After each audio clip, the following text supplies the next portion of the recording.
Concerning democracy, we mentioned Democracy and Despotism by Euripides, the funeral oration of Pericles, Aristotle's democratic judgment and the middling constitution, Niccolo Machiavelli's What's Wrong with Princely Rule, John Adams' What is a Republic, the Bill of Rights of the United States, Tocqueville's Democracy and Equality, John Stuart Mill's Democratic Participation and Political Education, as well as Danielle Allen's Democracy and the Power of Education. Briefly, these next readings will be on liberalism. J.S. Mill, in his philosophical treatise titled On Liberty, said, quote, "Over himself, over his own body and mind, the individual is sovereign," end quote. Of course, many people may or may not agree with that.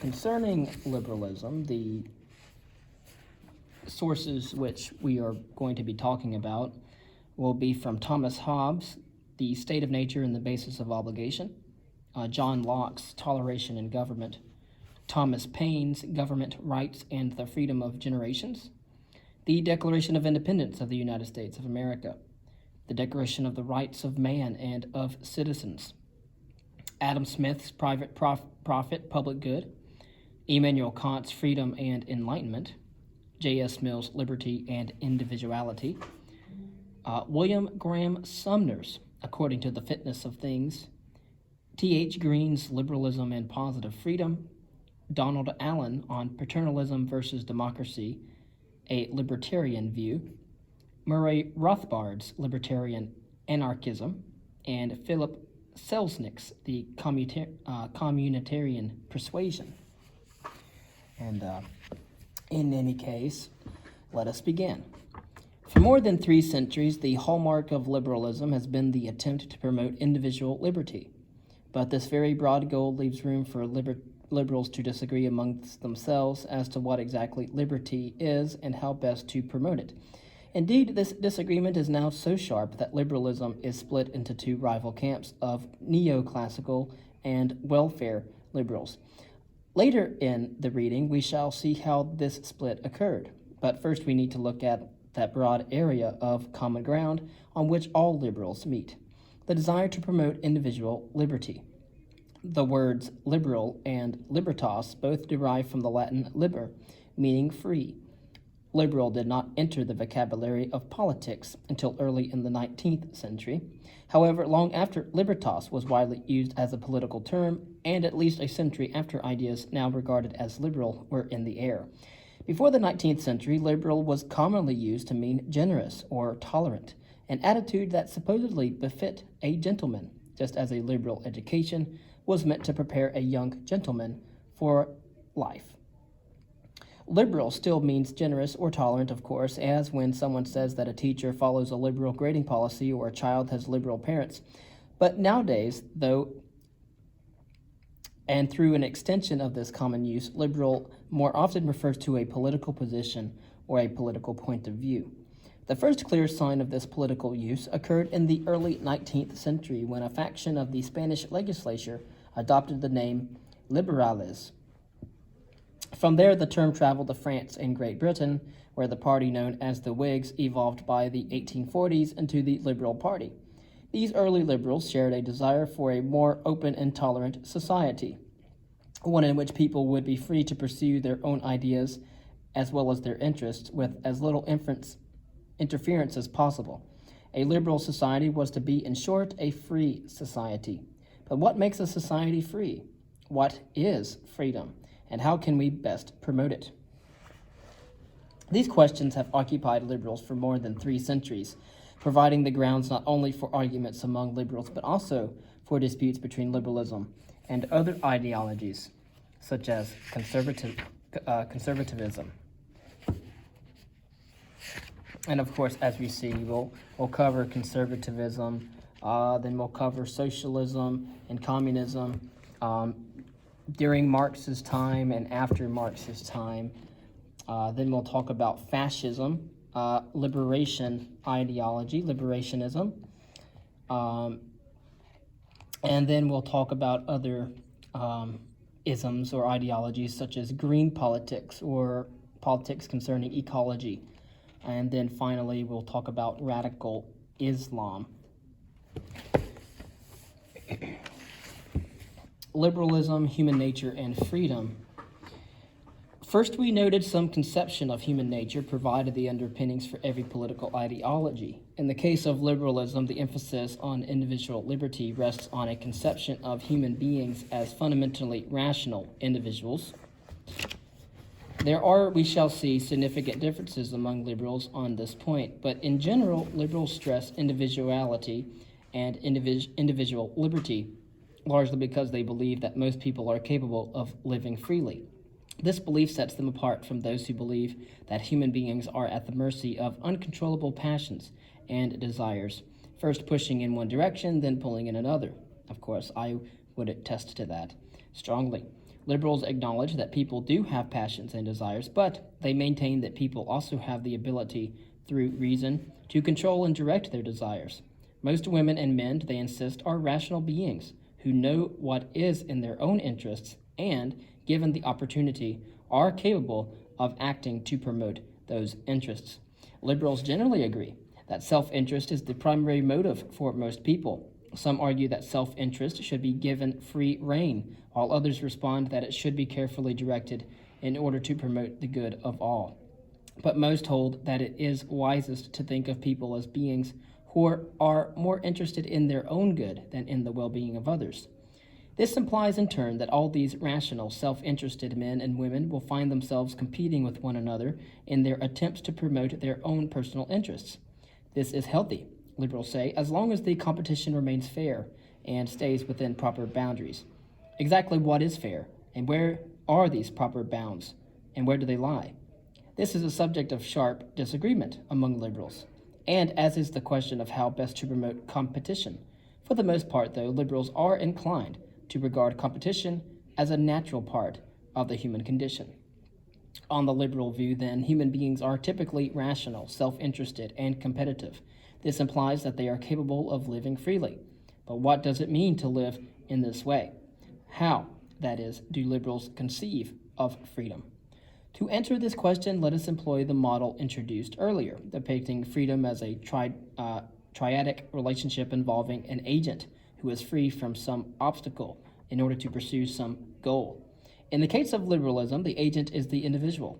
Liberals want to promote the freedom not of a particular group or a class of people, but of each person as an individual. To do this, they have sought to free people from a variety of restrictions or obstacles.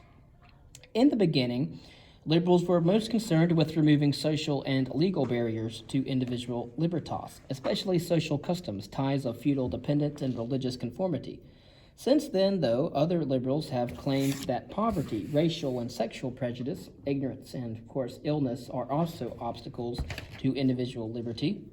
But in spite of these differences, liberals agree that the individual must be free to decide for themselves, and more recently, herself, not just himself, but also what goals to pursue in life.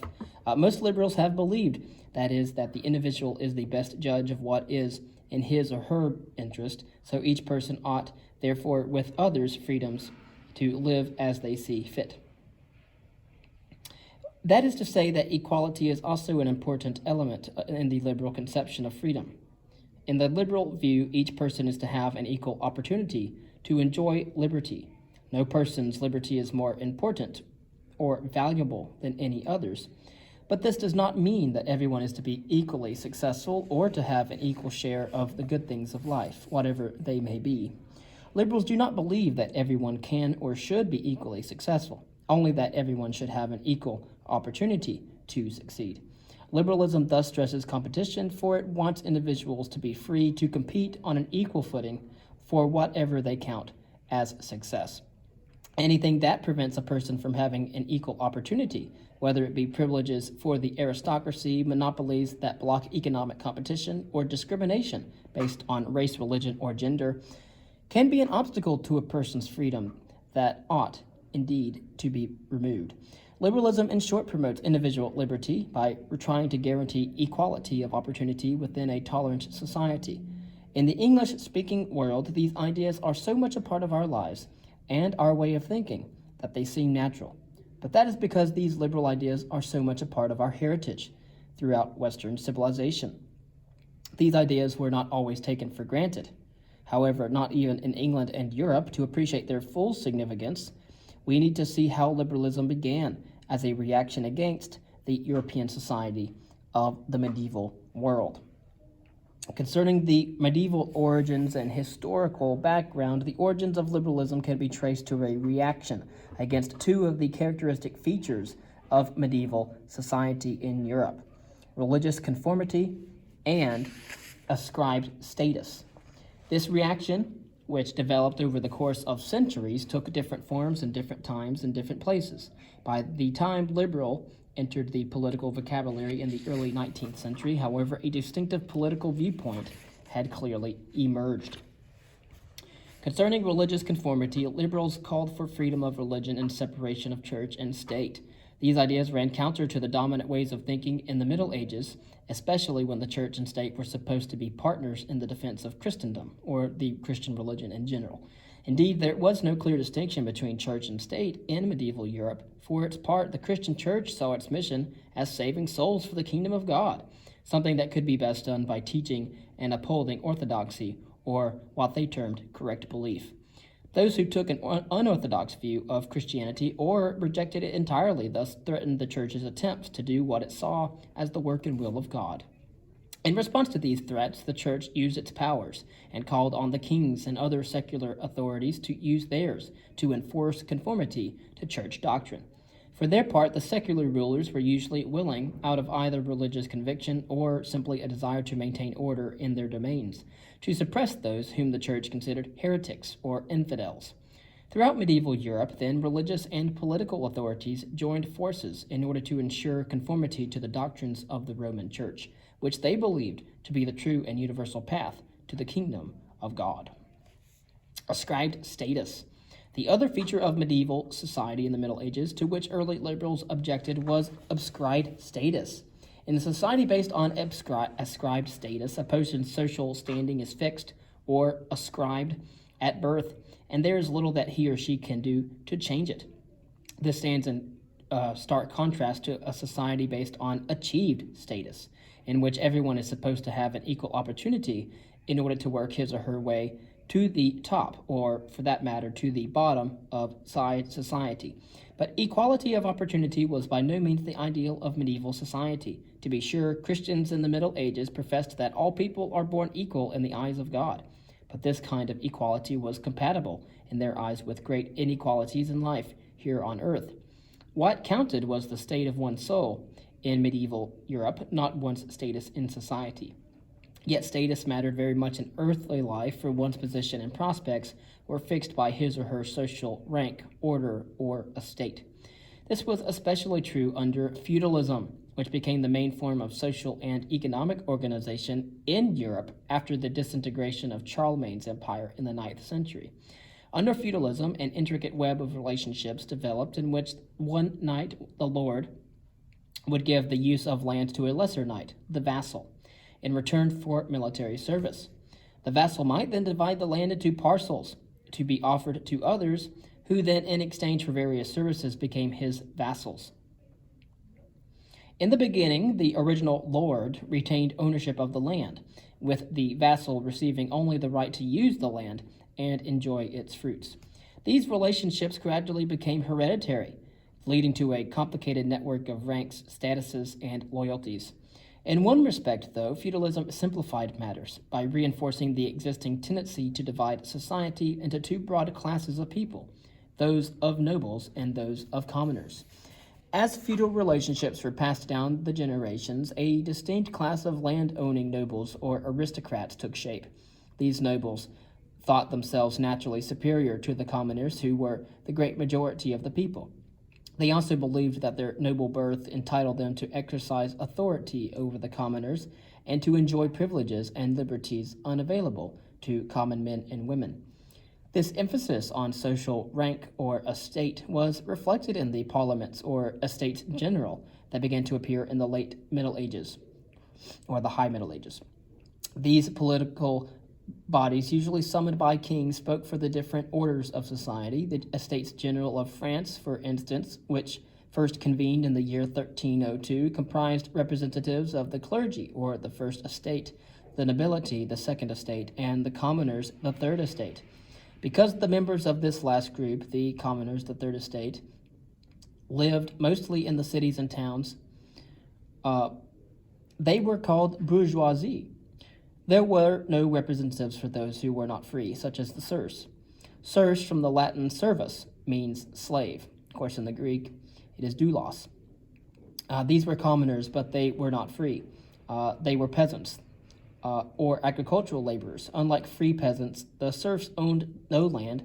Instead, they farmed small plots of land owned by the lord of the manor, and from their plots they had to provide for their families and pay rent to the lord, typically in the form of crops.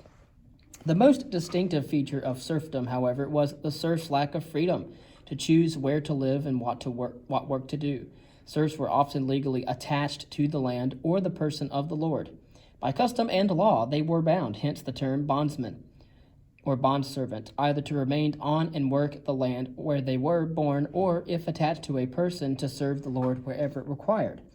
In exchange, serfs received from the lord protection. If the serfs thought this a poor bargain, there was nothing that they could do, as a rule, to earn release from serfdom. Some tried to win their freedom by force of arms. Others ran away to the towns and cities, and still others accepted their condition as simply a part of the natural course of life, although perhaps cherishing a hope that their lord might one day free them. Everyone, whether a serf, a noble, or a free commoner, was born into a certain rank or estate in medieval Europe and could do little to change that. The church provided an exception to this rule, for people from all ranks of society could hope to find a place among the clergy. In other respects, though, medieval society was firmly rooted in ascribed status. Not achieved status. Nobles were those born into the nobility for the most part, while the children of free commoners and serfs were virtually locked in to the social position of their parents. No amount of effort or ability could significantly improve their stations in life. Even freedom was a matter of social position, with different liberties attached to different levels of status in the different hierarchies of society. For example, in the Magna Carta, the great charter of rights that the feudal barons of England forced King John to accept in 1215, the king agreed that, quote, no free man shall be taken, or imprisoned, or outlawed, or exiled, or in any way destroyed, except by lawful judgment of his peers, or by the laws of the land, end quote. But in this case, free man, or liber homo, referred only to the barons and other nobles. Those of lesser rank could still be taken, imprisoned, or killed without the lawful judgment of their peers, without, that is, a trial by a jury. Against this society rooted in ascribed status and, of course, religious doctrine and conformity, liberalism emerged as the first distinctive political ideology. But, of course, this reaction did not take definite shape until a number of social, economic, and cultural changes disturbed the medieval order. Many of these changes were directly related to the outburst of creativity in the 14th and 15th century, known as the Renaissance, or the Rebirth. But there was also the Black Death, an epidemic that devastated Europe from 1347 to 1351, killing about 1 of every 3 people. This epidemic opened new opportunities for survivors from the lower ranks of society and loosened the rigid Middle Ages social structure. The expansion of trade and commerce in the late Middle Ages played a part in the breakdown of the medieval order as well, as did the wave of exploration set in motion by the expansion. Christopher Columbus's attempt, for example, to find a new trade route to Asia is noteworthy in this regard, for he discovered what was, for Europeans, an entirely new world, a new world that became a symbol of great new possibilities in comparison with the old world. But of all the historical developments that contributed to the decline of the medieval order and the rise of liberalism, the most important was the Protestant Reformation. Many people skip over the Protestant Reformation because they simply don't care about theology, but what's really interesting is that take all the theology out, and what was really important about the Protestant Reformation was that it split the church up and pretty much made the world more secular. And so with that, we will end this first reading. Next, we will talk about briefly the Protestant Reformation. We will step over to the Revolution in England and the writing of Thomas Hobbes and John Locke.